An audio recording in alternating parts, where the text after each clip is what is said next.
Channel को subscribe करो पहले। हाँ जल्दी करो, मुझे पता है कि आप लोग नहीं करते हो, वीडियो देखते हो लेकिन सब्सक्राइब नहीं करते। ये लाल कलर का बटन नहीं, इसे दबाओ, जल्दी दबाओ, जल्दी दबाओ, फिर मैं शुरू करूँ। दबा दो जल्दी, दबा दिया, घंटी भी दबा देना। तेरा दिमाग तो नहीं खराब हो गया? अरे मेहमान और लड़के वाले आ चुके हैं, अपनी ये जिद छोड़ और जल्दी से तैयार हो जा। चाची मैंने कह दिया ना, मैं शादी करूंगी तो अनुराग से ही करूंगी, वरना किसी और से नहीं। आप जबरदस्ती मेरी सगाई नहीं करवा सकते। पल्लवी क्या है ये सब? तेरा दिमाग तो नहीं खराब हो गया है? तो उस गरीब लड़के से शादी करके क्यों अपनी जिंदगी खराब कर रही है? तेरे माँ बाप के गुजर जाने के बाद हमने बचपन से तुझे पाला पोसा, एक अच्छी जिंदगी दी, और अब गांव के सरपंच के बेटे के साथ तेरी शादी कर रहे हैं। मुझे नहीं पता, मैं ये सगाई नहीं करूंगी। आप लोगों को जो करना है कर लीजिए। तुझे सगाई करनी ही होगी, अब चाहे प्यार से कर या जबरदस्ती के साथ। अनीता, इसे तैयार करके जल्दी से नीचे लाओ, सगाई का मुहूर्त निकला जा रहा है। अनीता जबरदस्ती पल्लवी को सगाई के लिए तैयार करने लगती है और उसे हॉल में लेकर आ जाती है, जहां पल्लवी का मंगेतर कार्तिक उसका बेसब्री से इंतजार कर रहा होता है। तो फिर सगाई शुरू करें बेटा कार्तिक, तुम पल्लवी को सबसे पहले अंगूठी पहनाओ। हाँ, देरी किस बात की है, जल्दी से रस्म शुरू करते हैं।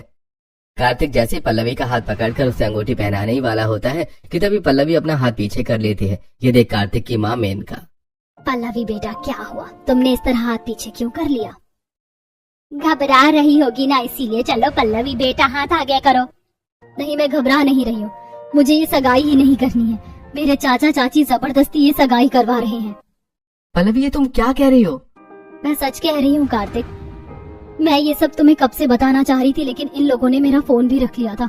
मुझे ये सगाई नहीं करनी, मैं किसी और से प्यार करती हूँ, उसका नाम अनुराग है। महेश जी, ये पल्लवी क्या कह रही है? आप इसकी जबरदस्ती शादी करवा रही थी, और ये अनुराग कौन है? अनुराग इसी गांव का एक गरीब परिवार का छोरा है। मैं कैसे अपने भैया भाभी की अमानत उस गरीब के हाथ में दे दूं? देखिए महेश जी, जोड़ियां भगवान बनाता है, ना कि हम इंसान। अगर पल्लवी उससे शादी करना चाहती है तो इससे हमें कोई एतराज नहीं है। पल्लवी की शादी अनुराग से ही होगी। सरपंच जी, मैं आपका यह एहसान कभी नहीं भूलूंगी। गांव का सरपंच होने के कारण पल्लवी के चाचा चाची चाहकर भी सुरजीत की बात को टाल नहीं पाते। महेश की काफी ज्यादा बेइज्जती हो चुकी थी, इसलिए अब वो धूमधाम से पल्लवी की शादी करने के बजाय मंदिर में उसकी शादी करने का फैसला करता है। सरपंच और कुछ गांव वालों की मौजूदगी में शिव मंदिर में शादी होती है, और शादी करके अमीर घर की बेटी एक गरीब घर की बहू बनकर आ जाती है। तुम्हारे घर में स्वागत है। तुम्हारे मायके जितना तो ये बड़ा नहीं है, और ना ही यहाँ पर सारी चीज मौजूद है, लेकिन यहाँ तुम्हें प्यार की कमी कभी महसूस नहीं होगी। हम सब हैं तुम्हारा ख्याल रखने के लिए। आप लोगों का प्यार ही मेरे लिए सब कुछ है। आप लोगों की तरह ही मैं भी यहाँ हंसी खुशी ही रहूंगी। माँ जी, मैंने तो पहले ही कहा था कि हमारी पल्लवी बहुत अच्छी है। चलो मैं तुम्हें सारा घर दिखा देती हूँ। पल्लवी की जेठानी आंचल पल्लवी को सारा घर दिखाकर उसे उसके कमरे में छोड़ देती है।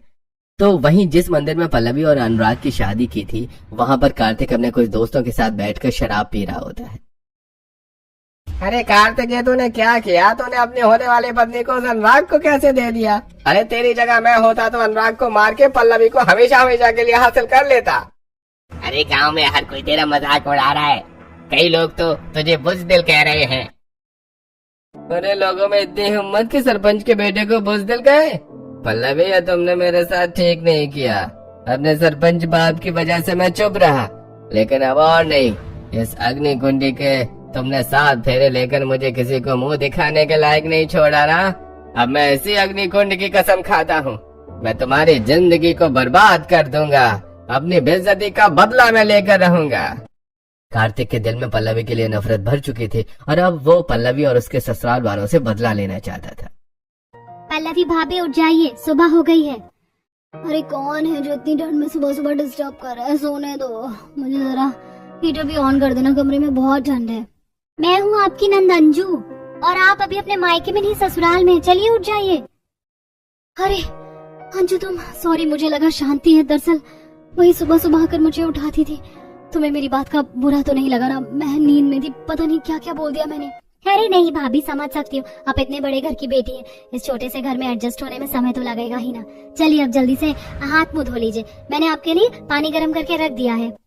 पल्लवी गुसल खाने में जाकर गर्मा गर्म पानी से हाथ मुंह धो लेती है, और अब पूरा परिवार इस ठंड के मौसम में चूल्हे के पास घेरा बनाकर बैठकर गर्मा गर्म चाय की चुस्की लेता है। बाबू, अब तुम्हें ठंड तो नहीं लग रही है ना? अंजू कह रही थी कि तुम्हें ठंड लग रही थी। मैं कल से तुम्हें एक और कंबल दे दूंगी। अरे नहीं माँ जी, इतनी भी ठंड नहीं लग रही थी मुझे। और वैसे भी अब तो मुझे इस चूल्हे के पास बैठकर गर्मी सी लगने लगी है। मेरे घर में जो हीटर था ना, इतनी गर्मी तो वो भी नहीं देता था जितना ही चूल्हा देता है।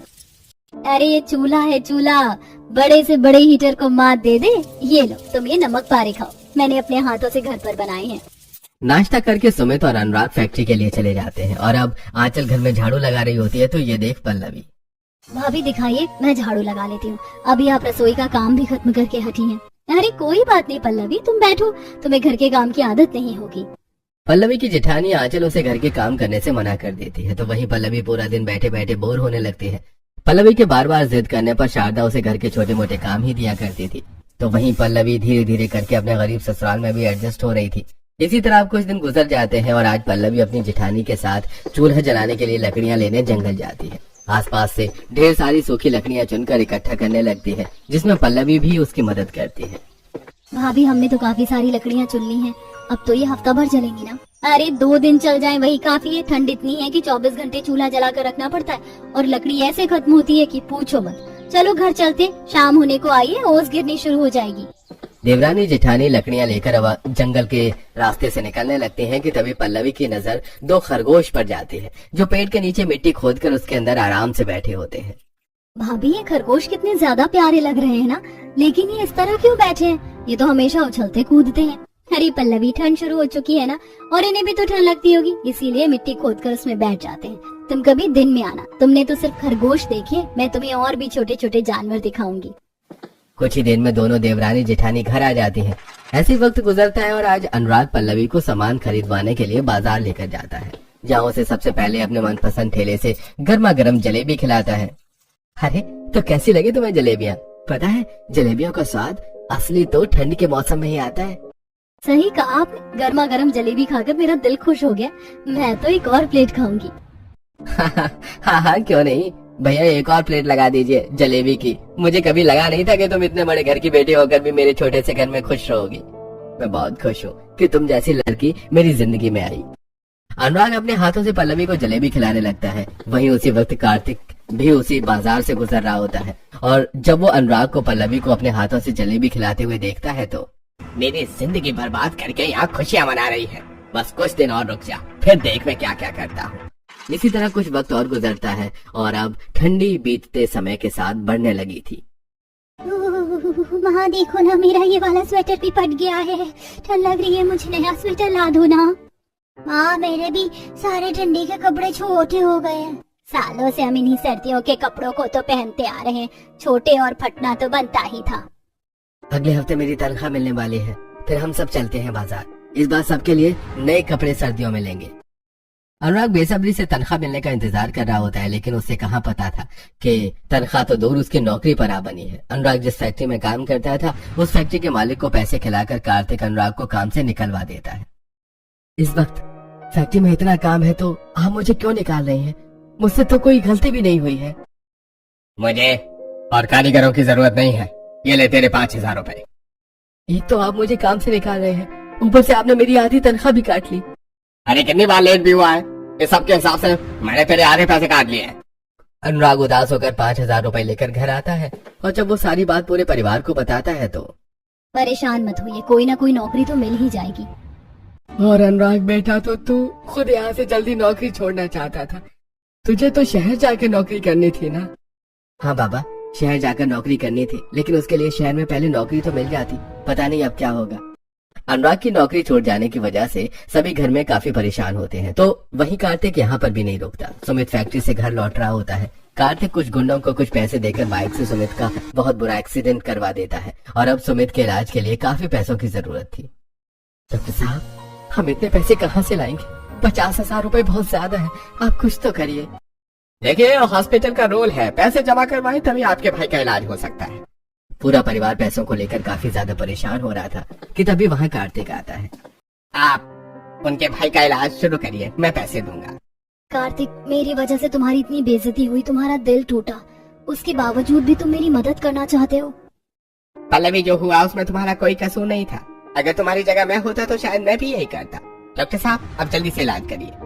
कार्तिक काउंटर पर पैसे जमा करवा देता है, जिसके बाद अब डॉक्टर जल्दी से सुमित का इलाज करते हैं और अब उसे 1 से 2 महीने के लिए बेड रेस्ट के लिए बोल दिया जाता है। सुमित को आए हुए घर मुश्किल से अभी 1 हफ्ता हुआ था कि तभी कार्तिक अपने कुछ दोस्तों के साथ पल्लवी के घर आता है। चलो चलो, आधे घंटे में पूरा घर खाली करो और अपना ये सामान भी लेकर जाना है यहाँ से। ये तुम क्या कह रहे हो? ये हमारा घर है, इस घर को क्यों खाली करें? घर खाली नहीं करोगे तो मैंने पैसे दिए हैं वो वापस करो। कार्तिक, ये तुम क्या कह रहे हो? वो पैसे तो तुमने हमारी मदद के लिए दिए थे ना? हाँ बेटा, इतनी ठंड में हम लोग कहाँ जाएंगे? रहम करो हम पर, इस घर के अलावा हमारा कोई और सहारा नहीं है। मुझसे शादी करने के लिए मना किया था, तुम्हारी वजह से गांव भर में मेरी कितनी बेइज्जती हुई है, मैं तुम्हें कभी माफ नहीं करूंगा। कार्तिक और उसके दोस्त मिलकर पल्लवी और उसके पूरे परिवार का सामान बाहर फेंक देते हैं। कार्तिक सरपंच का बेटा था, इसलिए कोई गांव वाला डरकर उस गरीब परिवार की मदद नहीं करता। आप लोग मुझे माफ कर दीजिए, ये सब मेरी वजह से हुआ। मेरी वजह से ना जाने आपको क्या क्या भुगतना पड़ रहा है। नहीं पल्लवी, इसमें तुम्हारा कोई कसूर नहीं है। मुझे तो लगता है कि ये सब करने के लिए कार्तिक को सरपंच जी ने ही कहा होगा। आखिरकार उनकी भी तो बेइज्जती हुई थी। पता नहीं अब क्या करें, कब तक इस तरह यहाँ खड़े रहेंगे? मेरे ख्याल से हमें यहाँ से जाना चाहिए। पूरा परिवार काफी परेशान था। गांव में चाहकर भी कोई उनकी मदद नहीं कर सकता था और न ही उनके पास इतने पैसे थे कि वो शहर जा सके, जिसे हार कर अब वो सभी जंगल की तरफ जाने लगते हैं। धीरे धीरे शाम होने को आ गई थी, जिससे जंगल की अब ठंड काफी ज्यादा बढ़ जाती है। मम्मी मम्मी बहुत ठंड लग रही है, कुछ करो ना मम्मी, बहुत ठंड लग रही है। दोनों बच्चों को ये कब कपाता था देख सभी का कलेजा मुंह को आ जाता है। तो वहीं पल्लवी देखती है कि जंगल में छोटे मोटे जानवर पेड़ों के आसपास मिट्टी में गड्ढा बनाकर उसमें आराम से बैठे हैं। ये देख पल्लवी को अब एक तरकीब सूझती है। इस तरह जंगल में चलने का कोई फायदा नहीं है। शाम होने को आई, जितना अंदर जाएंगे जंगली जानवर का खतरा उतना ही बढ़ता रहेगा। एक काम करते हैं, हम इस पेड़ के नीचे गड्ढे करके बैठ जाते हैं। इससे इन जानवरों की तरह हमें भी थोड़ी गर्माहट महसूस होगी। पल्लवी बिल्कुल ठीक कह रही है, मैं जब तक आसपास से लकड़ियां इकट्ठा करती हूँ। सभी लोग एक बहुत बड़े पेड़ के नीचे जमीन में गड्ढे करके उन जानवरों की तरह ही बैठ जाते हैं। तो वहीं अंजू और आंचल मिलकर आसपास से लकड़ी इकट्ठा करती हैं और उन्हें जला देती हैं। आग की गर्माहट से उन सभी को ठंड से थोड़ी राहत मिलती है कि तभी अनुराग देखता है कि वो जिस जगह पेड़ की जड़ के पास गड्ढा करके बैठा है और जगह की मिट्टी हल्के हल्के अंदर धंसने को हो रही है। अनुराग जब उस जगह को थोड़ा खोदता है तो अपने आप मिट्टी आसानी से हट रही थी। अरे, इस पेड़ की जड़ के नीचे की मिट्टी तो कितनी आसानी से हट रही है। क्यों ना हम पेड़ के नीचे की जड़ की मिट्टी को हटाकर पेड़ की जड़ों के नीचे के हिस्से में जाकर बसेरा करें। अनुराग कह तो ठीक ही रहा है, पेड़ की जड़ों के नीचे गर्माहट तो होगी और हमारे पास कोई और जगह भी तो नहीं है रहने की, और इस तरह खुले में आंगन में रह भी नहीं सकते। लोगों को आने जाना रहता है और जानवरों का खतरा भी तो है। जैसे तैसे कर पूरा परिवार अपने चारों तरफ आग जलाकर उसके घेरे में बैठकर रात गुजारता है और अगले दिन जब केशव अनुराग मिलकर पेड़ की जड़ों के नीचे गड्ढा करने लगते हैं तो आसानी से मिट्टी हटाने की वजह से वो लोग पेड़ की जड़ों के नीचे काफी बड़ी जगह खोद लेते हैं। और जब पूरा परिवार पेड़ की जड़ के अंदर जाता है तो हम लोगों के रहने के हिसाब से तो जगह ठीक है, लेकिन यहाँ तो काफी ज्यादा गंदगी है। ये जगह तो काफी बड़ी है और यहाँ पर कितनी गर्मी भी है, बिल्कुल भी ठंड नहीं लग रही है। माँ सही कह रही हो आप, यहाँ गंदगी तो बहुत है। सबसे पहले तो यहाँ की अच्छे से सफाई करनी होगी, तभी हम यहाँ रह पाएंगे। घर खाली करने के समय पूरे परिवार ने अपने जरूरत का सामान ले लिया था, जिसके बदौलत अब सभी घर के सफाई में लग जाते हैं। चोट की वजह से सुमित बाहर जंगल में आ रही हल्की हल्की धूप के नीचे बैठकर आराम कर रहा होता है। तो वहीं अनुराग और केशव सारा कचरा मिट्टी उठाकर बाहर रख रहे होते हैं। तो वहीं घर की सभी औरतें साफ सफाई और जाले हटाने में लग जाते हैं। आंचल झाड़ू से जाले हटा रही होती है कि तभी जाले पर बैठी एक मकड़ी आंचल के हाथ पर आ गिरती है, जिससे आंचल काफी चिल्लाती है। जल्दी से हटाओ इसे, मुझे काट लेगी, जल्दी से हटाओ। पल्लवी जल्दी से आंचल के हाथ पर कपड़ा मारकर उस मकड़ी को वहां से भगा देती है, जिससे आंचल की जान में जान आती है। दीदी आप ठीक तो हो ना? मकड़ी ने कहीं काटा तो नहीं? यहाँ पर ढेर सारी मकड़ियां हैं, जरा संभल कर सफाई करिए। मैं तो परेशान हो गई हूँ पल्लवी, पता नहीं ये सब कैसे होगा। जैसे तैसे करके सभी जाले और धूल को साफ करते हैं। तो वहीं ढेर सारी जमीन पर कंकड़ पत्थर पड़े होने की वजह से शारदा के पैर में एक नुकीला पत्थर चुभ जाता है, जिससे उसके पैर से खून निकलने लगता है। मर गई रे माँ, हाय हाय कितना खून निकल रहा है। माँ जी आप यहाँ रुकिए, मैं जल्दी से हल्दी पीस कर लाती हूँ। आंचल जल्दी से हल्दी पीसकर शारदा के पैर पर लगा देती है और अब कई घंटे की मेहनत के बाद आखिरकार अच्छे से जगह की सफाई हो जाती है। दीदी सारा काम तो हो गया, बिस्तर भी लगा दिया मैंने, लेकिन अब चूल्हे का क्या करें? बाहर तो चूल्हा बना नहीं सकते, कितनी ठंड हो रही है। ऊपर से अगर कोई जंगल में लकड़ी लेने आया तो वो क्या कहेगा, और जंगली जानवरों का भी तो डर है।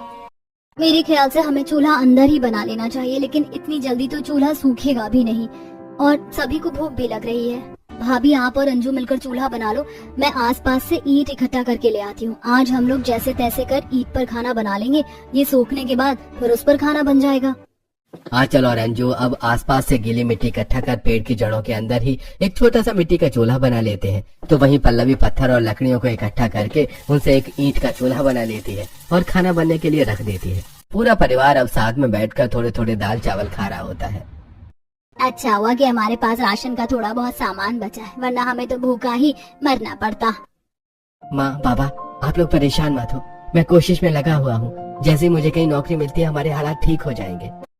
जानता हूँ बेटा, तू कोशिश में लगा हुआ है, अब तो सब भगवान के भरोसे है, वही अब हमारी नैया पार करवा सकते हैं। खाना खाने के बाद अब सभी ऊपर वाले का नाम लेकर सो जाते हैं। पेड़ों की जड़ों में रहने की वजह से अंदर थोड़ी गर्मी तो थी, लेकिन अंदर बाहर जाने का रहस्य बिल्कुल खुला हुआ था, जिससे ठंडी ठंडी हवाएं आसानी से अंदर आ रही थी। बड़े तो जैसे तैसे करके सोने की कोशिश कर रहे थे, लेकिन दोनों बच्चों का शरीर ठंड के मारे कपकपा रहा था। आज दोनों बच्चों का शरीर बिल्कुल ठंडा पड़ चुका है, ऐसे तो ये लोग बीमार पड़ जाएंगे। बहू तू मेरी भी कंबल बच्चों को उड़ा दे, हम लोग तो ठंड बर्दाश्त कर लेते हैं, लेकिन ये मासूम कैसे करेंगे? माँ जी आपके शरीर में दर्द रहता है, भाभी आप मेरी कंबल उड़ा दीजिए। पल्लवी बच्चों को अपनी भी कंबल उड़ा देती है। जैसे तैसे कर सभी को नींद तो आ जाती है, लेकिन पल्लवी रात भर अपने ससुराल वालों की हालत देखकर परेशान होती रहती है। मेरी वजह से इन सभी को कितनी ज्यादा परेशानी हो रही है ना। पहले इनकी नौकरी गई, फिर जेठ जी का एक्सीडेंट, और अब घर भी गया है। भगवान क्या प्यार करने की इतनी बड़ी सजा मिल सकती है? कुछ तो चमत्कार दिखाओ भगवान। आंखों में आंसू लिए पल्लवी रात भर अपने परिवार के हालातों को ठीक करने के लिए भगवान से प्रार्थना करती है। अगले दिन अनुराग काली चाय पीकर थोड़े बहुत पैसे बचे हुए लेकर शहर की तरफ नौकरी के लिए निकल पड़ता है। जेब में तो सिर्फ 200 रुपए है और शहर जाने के लिए बस की टिकट 100 रुपए की है। आने जाने में ही पैसे खर्च हो जाएंगे, अब क्या करूं? कुछ समझ में नहीं आ रहा। शहर जाने की बस की टिकट का दाम देखकर अनुराग काफी परेशान होने लगता है। तभी उसकी नजर एक सवारी से भरी बस पर जाती है। बस के पिछले हिस्से पर छत पर सभी सवारी सामान रख रहे होते हैं, जिसे देखकर अनुराग आगे पीछे चेक करता है और अब बस के ऊपर चढ़कर उन सामानों के बीच बैठ जाता है। और अब जैसे ही बस रुकती है तो अनुराग फौरन बस से उतरकर नौकरी की तलाश में इधर उधर फैक्ट्री में घूमने लगता है। तो वहीं दूसरी तरफ गाँव के जंगल में पेड़ की जड़ों में रह रही पल्लवी। माँ जी लकड़ियाँ थोड़ी सी ही बची हैं, रात में आग जलाने के लिए काफी नहीं है, मैं लकड़ियाँ लेकर आती हूँ। रात हुई ओस की वजह से आसपास की काफी सारी लकड़ियां गीली थी, जिसके चलते पल्लवी सूखी लकड़ियों की तलाश में थोड़ा दूर निकल जाती है। जहां पल्लवी को ढेर सारी सूखी लकड़ियां तो मिलती हैं कि तभी अचानक पल्लवी के सामने एक छोटा सा लोमड़ी का बच्चा आ जाता है, जिसे देखकर पल्लवी का शरीर थर थर कांपने लगता है। ये तो लोमड़ी का बच्चा है तो छोटा सा, लेकिन कहीं इसने मुझ पर हमला कर दिया तो? पल्लवी सारी लकड़ियां छोड़कर वहां से भागने लगती है और भागते भागते उन पेड़ों की जड़ों के अंदर आ जाती है।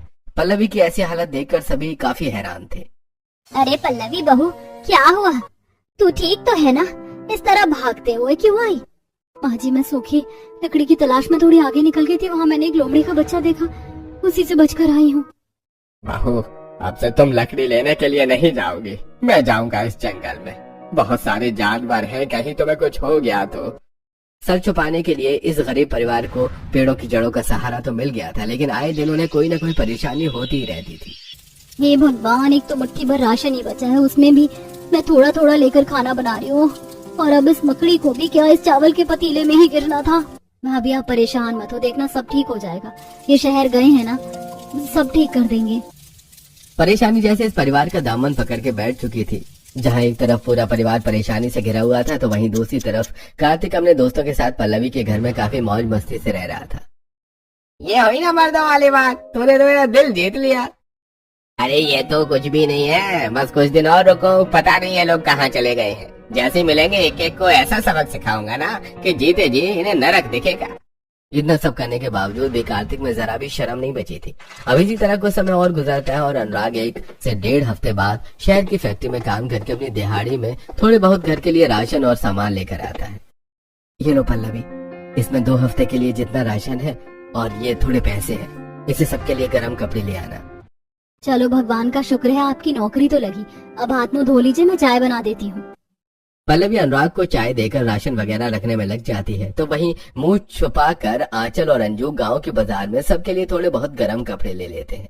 यहाँ पर 50-50 रुपए के स्वेटर मिल रहे हैं, खरीद लेती हो भाभी, बच्चों के लिए सही रहेगा। और यहाँ पर बड़ों के लिए भी 100 रुपए के स्वेटर हैं। चलो जितने पैसे लाए थे उतने में सबके लिए गर्म कपड़े आ जाएंगे। माँ बाप के न होने की वजह से पल्लवी चाहकर भी अपने चाचा चाची से अपने परिवार के लिए कोई मदद नहीं मांग पा रही थी। अनुराग मुझे माफ कर दो, पता नहीं मैं क्यों तुम्हारी जिंदगी में आई। जब से मैं तुम्हारी जिंदगी में कदम रखी हूँ कुछ भी अच्छा नहीं हो रहा है। पल्लवी बार बार अपने आप को कसूरवार ठहराना बंद करो, तुम्हारी कोई गलती नहीं है, समझी तुम? जो होता है वो होकर ही रहता है। अनुराग एक बार फिर से काम के लिए शहर चला जाता है और ऐसे ही कुछ समय और गुजर जाता है। पूरा परिवार जैसे तैसे करके अपने दिन उन पेड़ के जड़ों में गुजार रहा होता है, लेकिन अब जो होने वाला था उस बारे में तो किसी ने भी सोचा भी नहीं था। ये अचानक ठंड के मौसम में बारिश जैसा मौसम क्यों हो रहा है?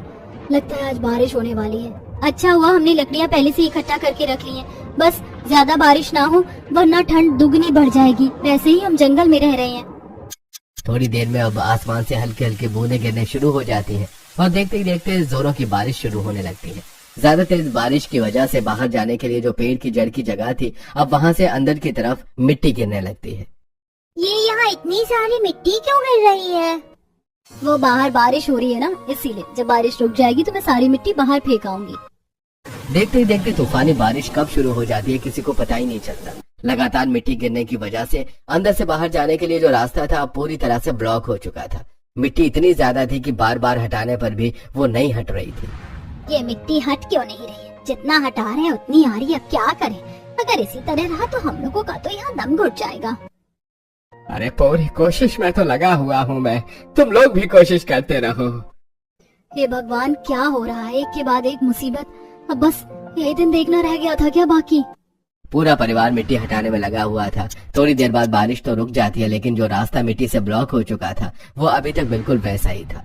तो वहीं दूसरी तरफ कार्तिक के माता पिता जो कुछ हफ्तों के लिए काम से शहर गए होते हैं, आज वो वापस आ जाते हैं। गाड़ी से घर लौटते समय उन दोनों की नजर पल्लवी के ससुराल पर पड़ती है, जहाँ पर वो जब कार्तिक के दोस्तों को बैठा देखते हैं तो अगर मैं गलत नहीं हूँ तो यहाँ तो पल्लवी रहती है ना, लेकिन ये तो कार्तिक के दोस्त हैं। ये लोग यहाँ क्या कर रहे हैं? उन लोगों का तो ये खुद का घर था, अपना घर बेचकर वो लोग कहाँ चले गए? सुरजीत मेनका जब अचानक पल्लवी के घर पहुँचते हैं, जिससे कार्तिक के दोस्त उन्हें देखकर काफी हैरान होते हैं। तुम लोग यहाँ क्या कर रहे हो? और कार्तिक कहाँ है? ये घर तो पल्लवी का है। अरे सरपंच जी को अरे वो क्या कह रहे हैं? बताओ तुम लोग यहाँ क्या कर रहे हो और पल्लवी का परिवार कहाँ है? सामने सरपंच को देखकर सभी कार्तिक के दोस्त डर जाते हैं और अब वो सरपंच को सारी बात बताते हैं, जिसे सुनकर सरपंच और मेनका को काफी गुस्सा आता है। तुम लोगों को तो मैं छोड़ूंगा नहीं। और ये कार्तिक कहाँ है? ये तो गया, लेकिन सबसे पहले पल्लवी और उसके परिवार वालों को ढूंढना होगा। पता नहीं बेचारे कहाँ भटक रहे होंगे। अब खड़े खड़े क्या देख रहे हो? जाओ उन्हें ढूंढ कर लाओ, वरना तुम्हें और तुम्हारे परिवार वालों को गाँव से निकाल देंगे। मेनका की बात सुनकर कार्तिक के सभी दोस्त डर जाते हैं और वो आसपास से पल्लवी के परिवार वालों को पता करते हैं। कुछ लोगों ने उन्हें जंगल में जाते हुए देखा था, जिसे सुनकर अब वो सभी जंगल में आते हैं और उस पेड़ के पास पहुंच जाते हैं, जिसकी पेड़ों की जड़ों में पल्लवी सभी के साथ रहती थी, जो बाहर से अब पूरी मिट्टी से ढका हुआ था। अंदर से ही आ रही चिल्लाने की आवाज सुनकर वो सभी, अरे ये आवाज तो यहाँ से आ रही है, लगता है यहाँ कोई फंसा हुआ है। सभी जब बाहर से मिट्टी को खोदकर हटाते हैं तो देखते हैं कि पल्लवी का पूरा परिवार अंदर फंसा हुआ था। ऑक्सीजन लेवल की कमी की वजह से सबकी हालत खराब हो गई थी। ये देखकर वो सभी पूरे परिवार को लेकर अस्पताल जाते हैं और जब सभी की हालत ठीक होती है तो सुरजीत और मेनका पूरे परिवार से हाथ जोड़कर माफी मांगते हैं। अरे केशव जी, आप और आपका परिवार हमें माफ कर दीजिए। हमें पता नहीं था कि हमारा बेटा ये सब करेगा। उसके दिल में इतनी नफरत होगी। अरे सरपंच जी, आप ये क्या कर रहे हैं? गलती भी आपके बेटे ने की है, आपने नहीं। आप इस तरह हमसे माफी मांगकर शर्मिंदा मत करिए।